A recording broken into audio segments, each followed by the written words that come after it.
अध्याय 4 श्रीपाद श्री वल्लभचरित्रामृत अध्याय 4 कुरवपुरात वासवांबिकेचे दर्शन। श्रीपादांच्या जन्मस्थानात होणाऱ्या लीला पळणीस्वामींच्या आज्ञेनुसार आम्ही ध्यान करण्याचा संकल्प केला। श्री पळणीस्वामी म्हणाले, बाबा, माधवा, वत्सा, शंकरा, आपण तिघेही श्रीपाद श्री वल्लभांच्या आज्ञेनुसार ध्यानस्थ होऊन आपल्याला घडलेल्या ध्यानानुभवांची चर्चा करूया। ह्या अवस्थेत आपणास एखादा उत्कृष्ट आध्यात्मिक परिणाम अनुभवास येईल। भविष्य काळात हुणशक इसवी सन हे व्यवहारात असेल। आज हुणशकानुसार दिनांक 25/5/1336 शुक्रवार आहे। आजचा दिवस आपल्या जीवनातील फार महत्वाचा आहे।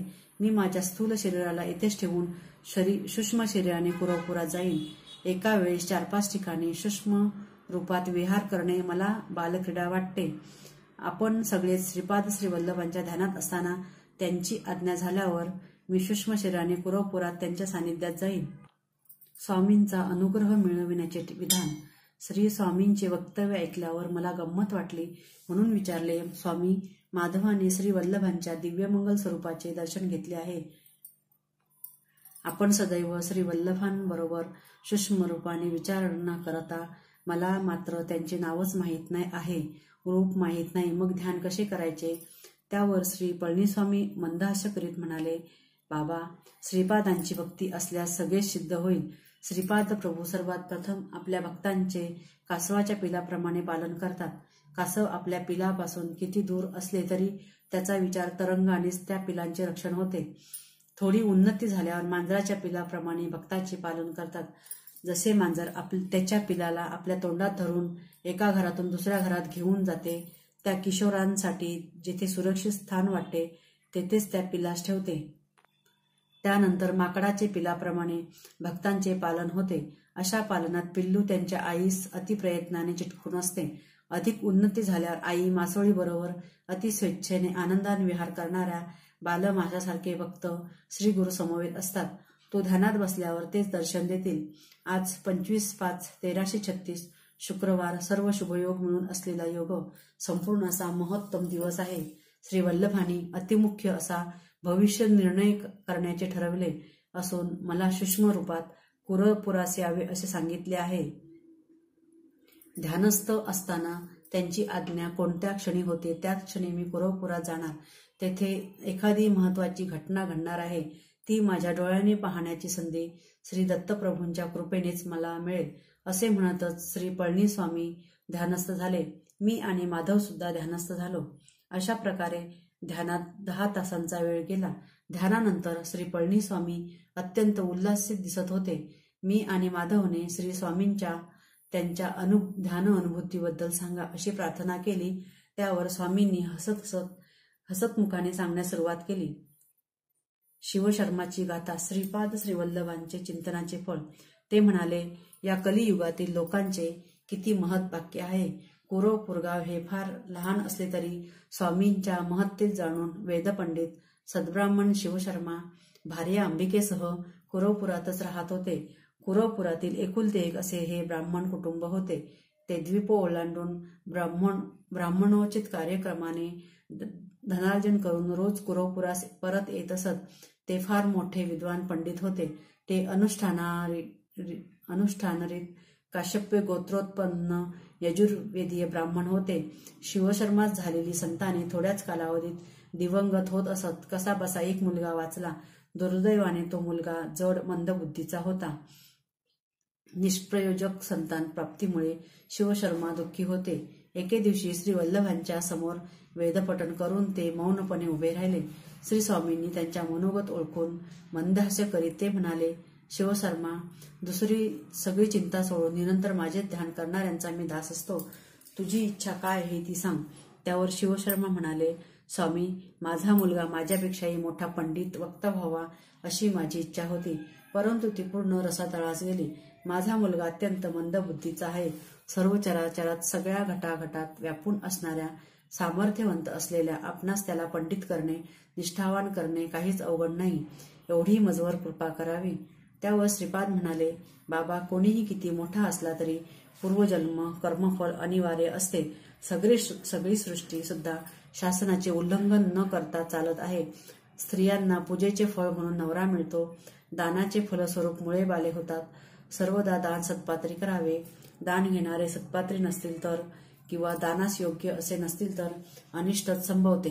सद्बुद्धी असलेल्या व्यक्ती जेवू घातल्यास त्याने केलेल्या पुण्यकार्याबद्दल प्राप्त होणाऱ्या पुण्यातील थोडा भाग अन्नदात्यास मिळतो.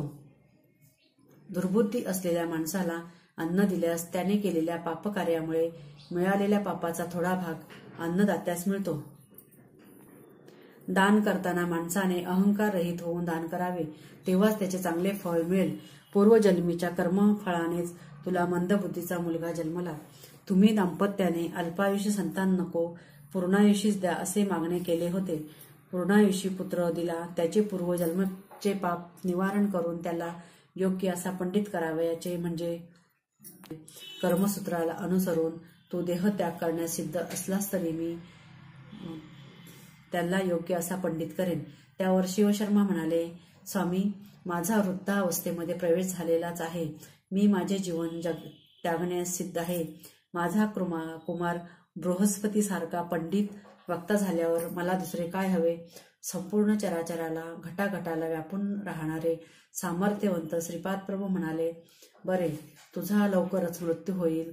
मरणानंतर सूक्ष्मदेहाने धिशिला नगरामध्ये सध्याची शिर्डी निंबवृक्षाच्या पायथ्याशी असलेल्या भूगृहात थोडा काळ तपश्चर्येत राहशील. त्यानंतर पुण्यभूमी असलेल्या महाराष्ट्र देशामध्ये जन्म घेशील. ह्याविषयी तू तुझ्या बायकोला थोडे सुद्धा कळू देऊ नकोस. श्रीपाद श्री वल्लभांच्या भावी जन्माचा निश्चय. आविष्करण.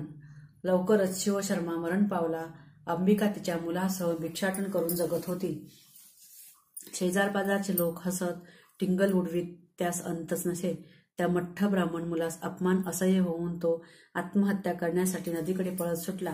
त्याची माता सुद्धा असहाय्यपणे आत्महत्या करण्यासाठी मुलाच्या पाठीमागे पळत सुटली. त्यांच्या पूर्वपुण्याच्या प्रभावाने वाटेत श्रीपाद श्री वल्लभ स्वामी समोर आले. त्या दोघांनाही त्यांनी आत्महत्येच्या प्रयत्नातून सोडवले. श्रीपाद श्री वल्लभ स्वामींनी त्यांच्या अपार करुणा कटाक्षाने त्या मूर्ख बालकाला महापंडित केले. अंबिकेने शेषजीवन शिवपूजेत घालवावे असा आदेश दिला. शनी प्रदोष व्रताचे महात्म्य सांगून प्रदोष समयास केलेल्या शिवपूजनाचे फळ कसे मिळते ह्याची सविस्तर माहिती दिली. पुढील जन्मी अंबिकेला माझ्यासारखाच मुलगा होईल असा वर दिला. परंतु त्यांच्या सम या तिन्ही लोकात कोणीही नसल्याने श्री स्वामींनी पुढील जन्मात तिच्या पुत्ररूपात जन्म घेण्याचा निश्चय केला. समस्त कल्याणकारी गुणांना युक्त अशा वासवांबिके श्रीपाद प्रभू म्हणाले, तुझा संकल्प सिद्ध होईल. मी आणखी 14 वर्षे म्हणजेच या शरीराला 30 वर्षे येईपर्यंत श्रीपाद श्री वल्लभ या रूपात राहून त्यानंतर गुप्त होईन. पळणीस्वामी पुढे म्हणाले, जशी जशी युगे बदलतील तशी तशी मानवाची शक्ती कमी होत जाईल. त्यासाठी परतत्व ऋषीश्वराच्या इच्छेनुसार खालच्या स्थायीवर उतरून येईल.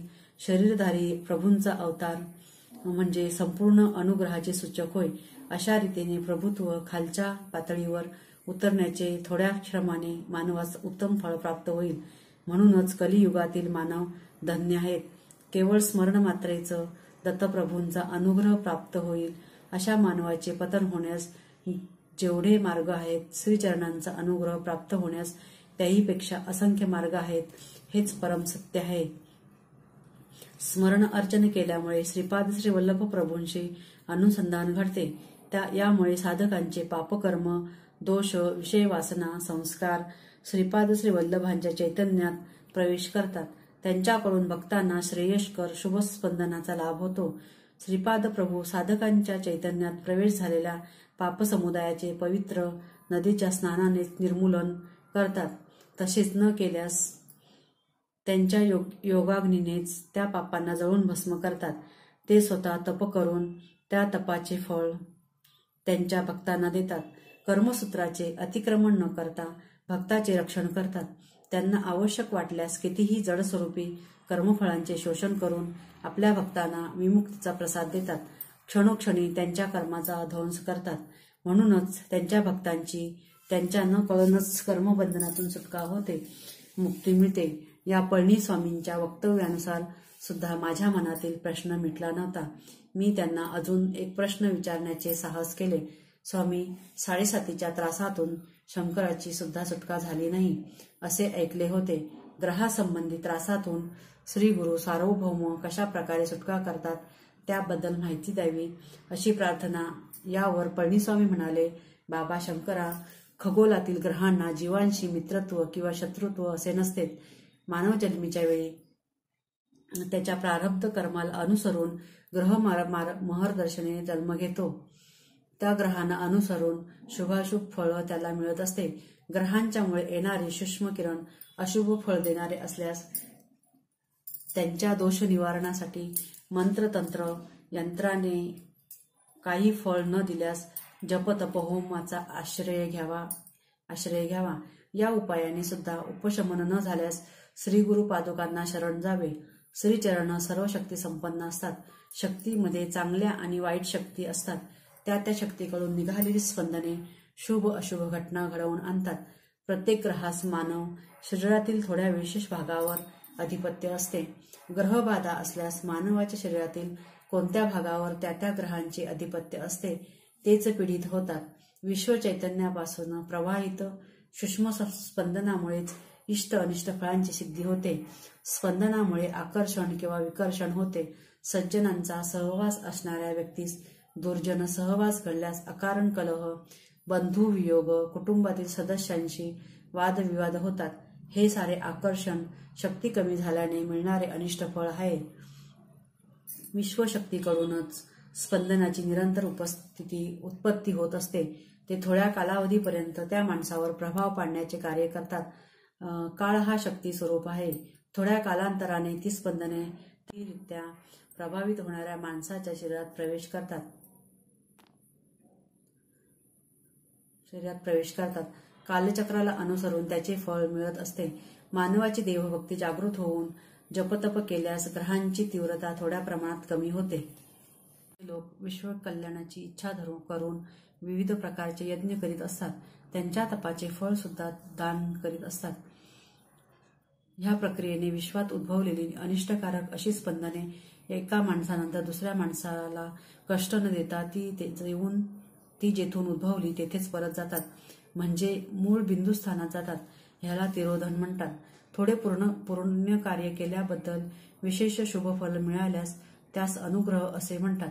स्वामी पुढे म्हणाले, बाबा, क्रियायोग सिद्धांताप्रकारे सृष्टी, स्थिती, लय या तिरोधान अनुग्रहांना मी स्पष्ट केले. तू ध्यानात असताना पाहिलेल्या यवन भासणाऱ्या साधूमध्ये भविष्यात श्रीपाद श्री वल्लभांची शक्ती विशेषरित्या प्रवाहित होईल.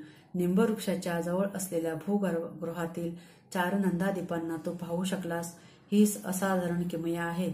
श्रीपाद श्री वल्लभांनी कोणत्या तरी महान उद्देशाच्या दृष्टीने तुला असा अनुभव दिला.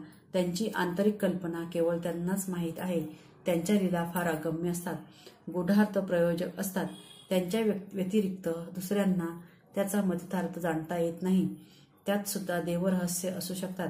त्यांच्या अनुमतीनेच मी तुला त्याचे विवरण करू शकलो.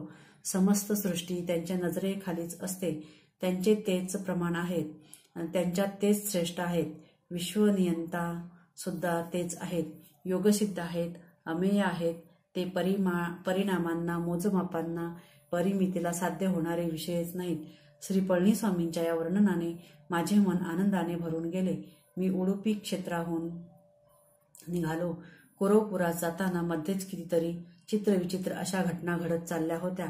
या सर्व ग्रंथस्थ करण्यासाठी श्री गुरु सार्वभौमांची अनुमती घ्यावी ह्या विचाराने श्रीपाद श्री वल्लभांच्या दर्शनोत्तर त्यांच्याशी विनिमय करण्याचे ठरविले.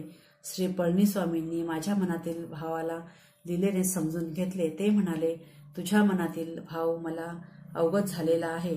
भविष्यात भक्तांच्या हितासाठी श्री प्रभूंच्या चरित्राचे लिखाण करण्याची तू ठरवले आहेस. ते जरूर तुझ्या प्रयत्नांना आशीर्वाद देतील. त्यानंतर श्री पळणीस्वामी माधवास त्याच्या ध्यान अनुभवाविषयी सांग असे म्हणाले. माधवाने आपले अनुभव सांगण्यास सुरुवात केली.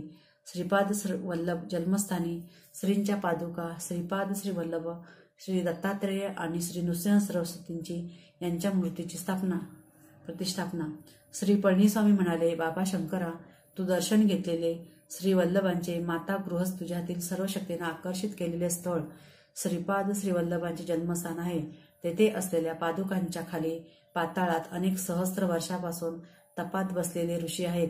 तू पाहिलेल्या श्री वल्लभांच्या जन्मस्थानातच केवळ श्रींच्या पादुकांची प्रतिष्ठापना केली जाईल. पादुकांच्या प्रतिष्ठापनेने नंतर काही वर्षांनी अतिप्रयत्नाने श्रीपाद श्री वल्लभांचे चरित्रामृत प्रकाशित होईल. तू बसून ध्यान केलेल्या जागेत श्रीपाद श्री वल्लभ, त्यांचा पूर्व अवतार असलेले श्री दत्तात्रेय, त्यांचा नंतरचा अवतार श्री नृसिंह सरस्वतींच्या मूर्ती स्थापित करण्यात येतील. त्यानंतर त्या क्षेत्रात विस्ताराने लीला होतील. त्यानंतर श्री पळणीस्वामींनी थोडा वेळ मौन धरले. आमच्या गृहेच्या जवळच असलेल्या नवयुवकाचे प्रेत बाहेर काढण्यास सांगितले. प्रेतास बाहेर काढल्यावर प्रणवचा उच्चार करण्यास सुरुवात केली. श्रीपाद राजम शरणम प्रपद्ये. व्याघ्रेश्वर शर्मा जयघोष करीत होता. श्री पळणीस्वामी नवयुवकाच्या शरीरात प्रवेश केला. वयोभाराने स्थितील झाला. वृद्ध शरीरास व्याघ्र रूपात असलेल्या व्याघ्रेश्वर शर्माने जवळ असलेल्या नदीत टाकण्यास नेले. नूतन शरीरात प्रवेश केलेल्या पळणीस्वामींनी आज्ञा केली, तुम्ही या क्षणीच येथून जावे. बाबा माधवा, तू तुझ्या विचित्रपुरात जा. बाबा शंकरा, तू तिरुपती या महाक्षेत्रात जावे. माधवा, तू तुझ्या सूक्ष्म शरीराने पिठिकापुरातील पुण्यवंतांचे दर्शन घेतलेस, तेच तुला या जन्मात पुरे. श्रीपाद श्री वल्लभ अनुग्रह प्राप्तिरस्तु. तेव्हाच माधव विचित्रपुराकडे, मी तिरुपतीकडे प्रयाणास निघालो. श्रींच्या लीलेचा अंत लागत नाही हेच करे. श्रीपाद श्री वल्लभांचा जय जयकार असो.